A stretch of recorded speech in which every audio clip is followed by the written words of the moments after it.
எழுத்து எப்படி கொன்றது? How did the letter kill?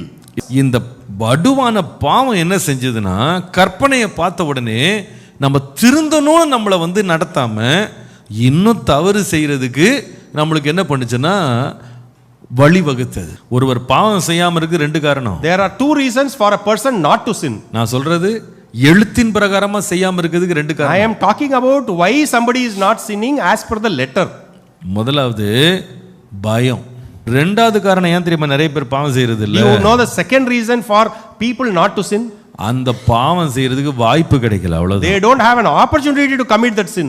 எழுத்து கொல்லுகிறது. The letter kills.